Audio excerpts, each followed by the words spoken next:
Time to give a new toy.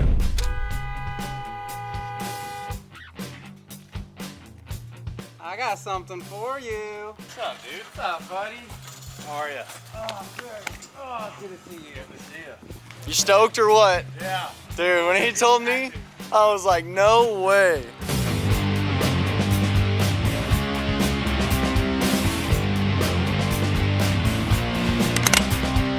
So we got this chassis that we built about a year ago. It's Can-Am X3 platform.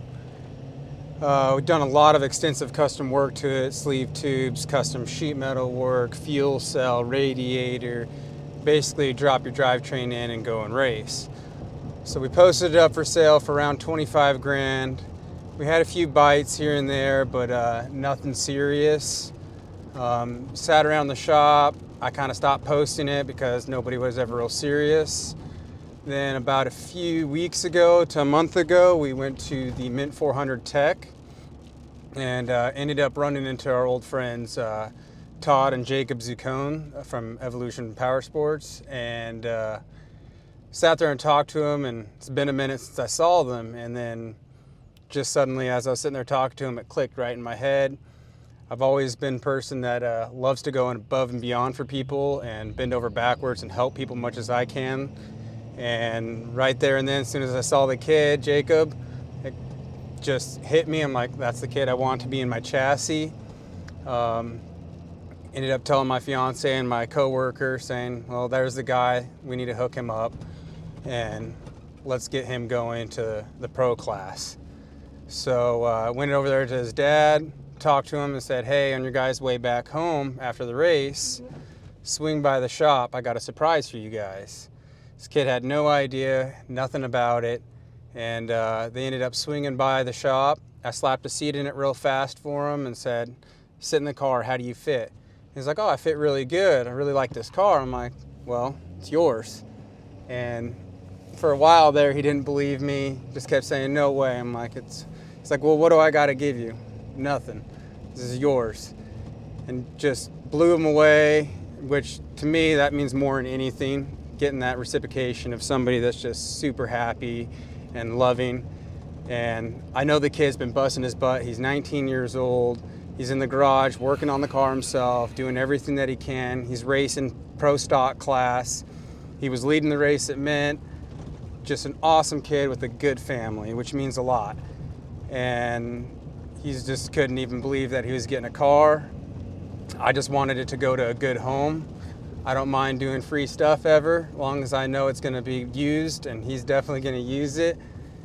Just gave him the one stipulation that he can have the car and everything like it is, ready to drop your drivetrain in, but he just has to put the coolest wrap ever on it. And he said, no problem. So we're actually on his way to his house in Phoenix right now to drop the car off to him. And we're about to get a reaction and see how that goes. Time to give a new toy.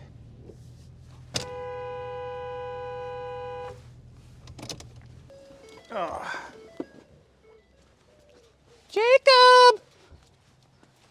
Come out and play! Ew. That's a nice boat. It's raining. You got something in the bed there. I got something for you.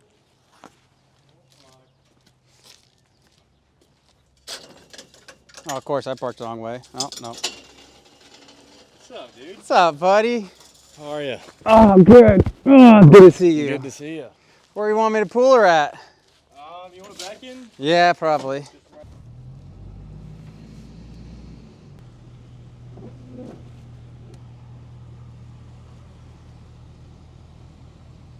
Hope you brought your strong muscles. Yep. Dad said he was gonna come down, but I'm not sure where he's at. Oh my gosh. That thing is the coolest thing ever. How much horsepower is this thing in make? 400 almost? 355? That is insane. This thing's got to be a blast. It can be. To drive. A little, yeah, I'd imagine. Then there's the old race beast. Yeah. Not too much more new races you're gonna have to do with her. I know. I'm planning on I'm gonna rent her out. Smart choice. Well, shall we wiggle it out a little bit? Yeah. Fucking slide halfway, slide halfway. Luckily, I bought this cart, so it should Yeah, I made one too. It works out pretty nice having carts. Oh, man.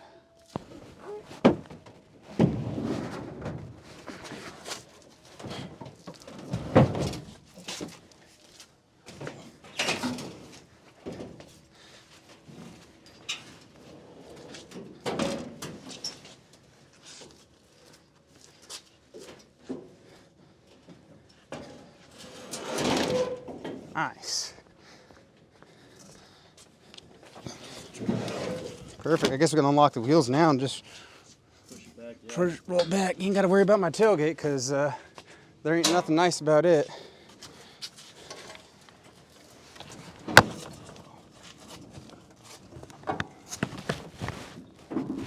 Huh. Worked out better than I thought. Yeah.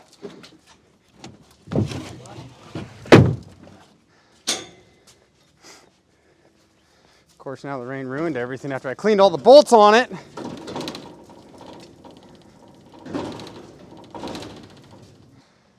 She looks good in here. Yeah. I'm so stoked. It's gonna be such an awesome car.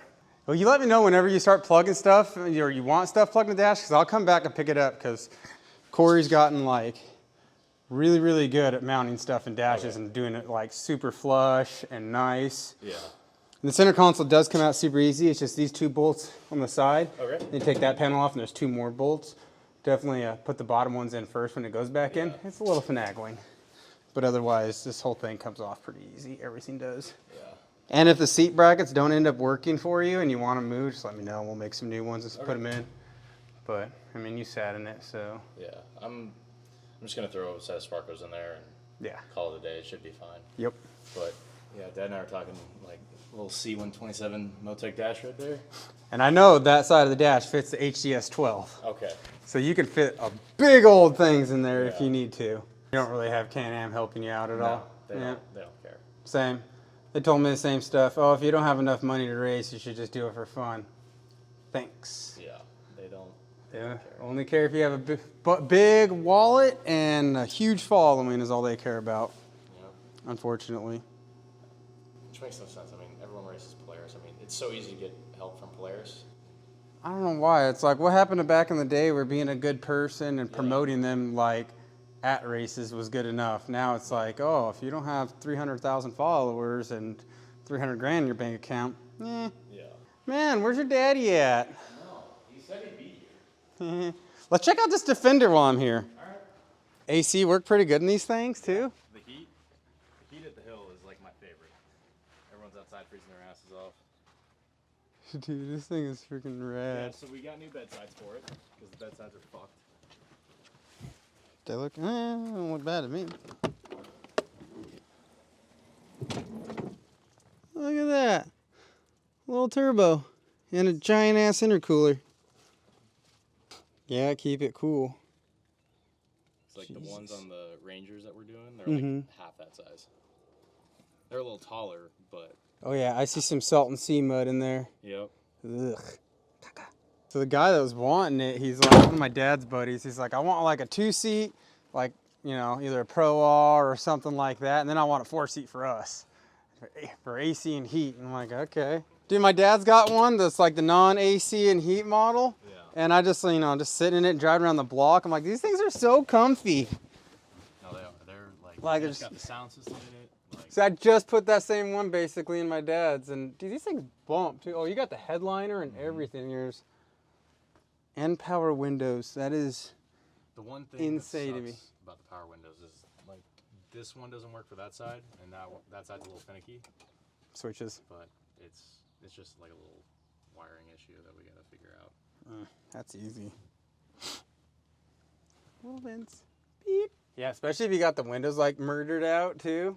It'd be real nice during the summer.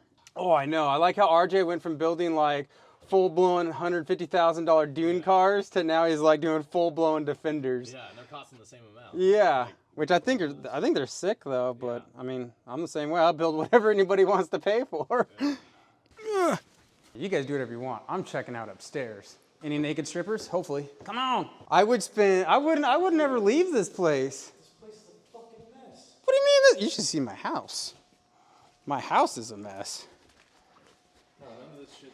I don't know where any of this shit came from. Casting couch.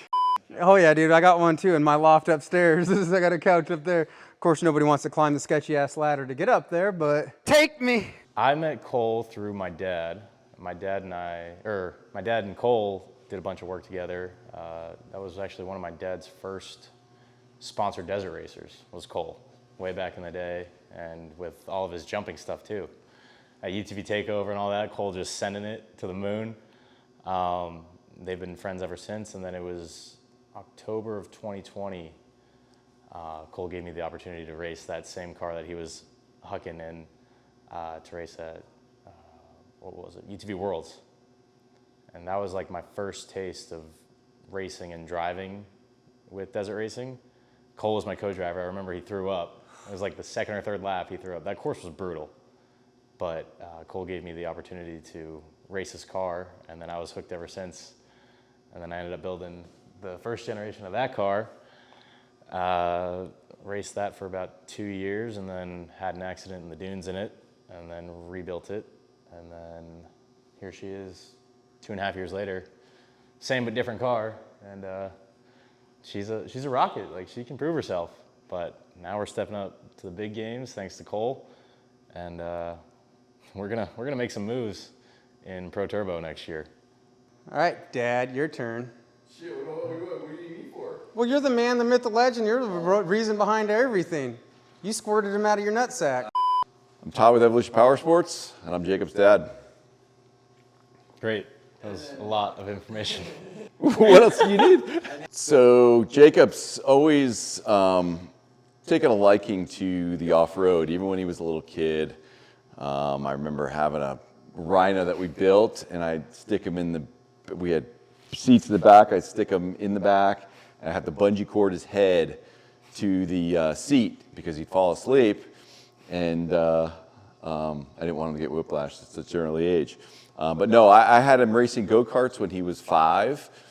He took to racing really well. He was very competitive, enjoyed the go-karts. From there, what did we race?